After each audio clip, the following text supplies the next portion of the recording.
ఒక circus motor cyclist ఒక గుల్ల గోళాకార ఆకృతిలో విన్యాసం చేస్తున్నాడు.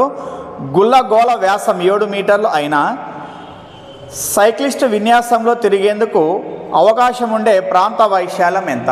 అంటే అతను రౌండ్గా అనమాట, అంటే అది గోళాకారంలో ఉందని చెప్పని వాడే ఇచ్చాడు మనకు. ఆ గోళాకారంలో ఉండే సైక్లిస్ట్ ఏం చేస్తున్నాడు, సైకిల్ వేసుకొని రౌండ్ తిరుగుతున్నాడు అనమాట.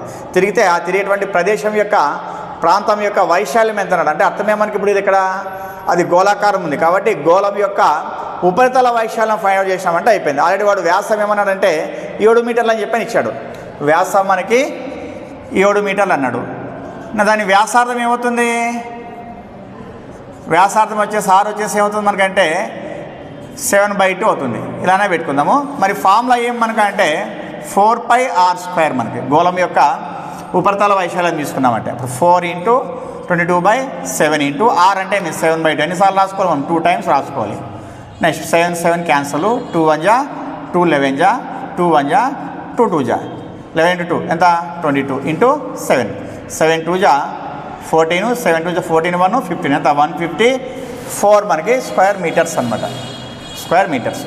మరి ఆప్షన్లో ఏదంటే మనకు first option is the right answer.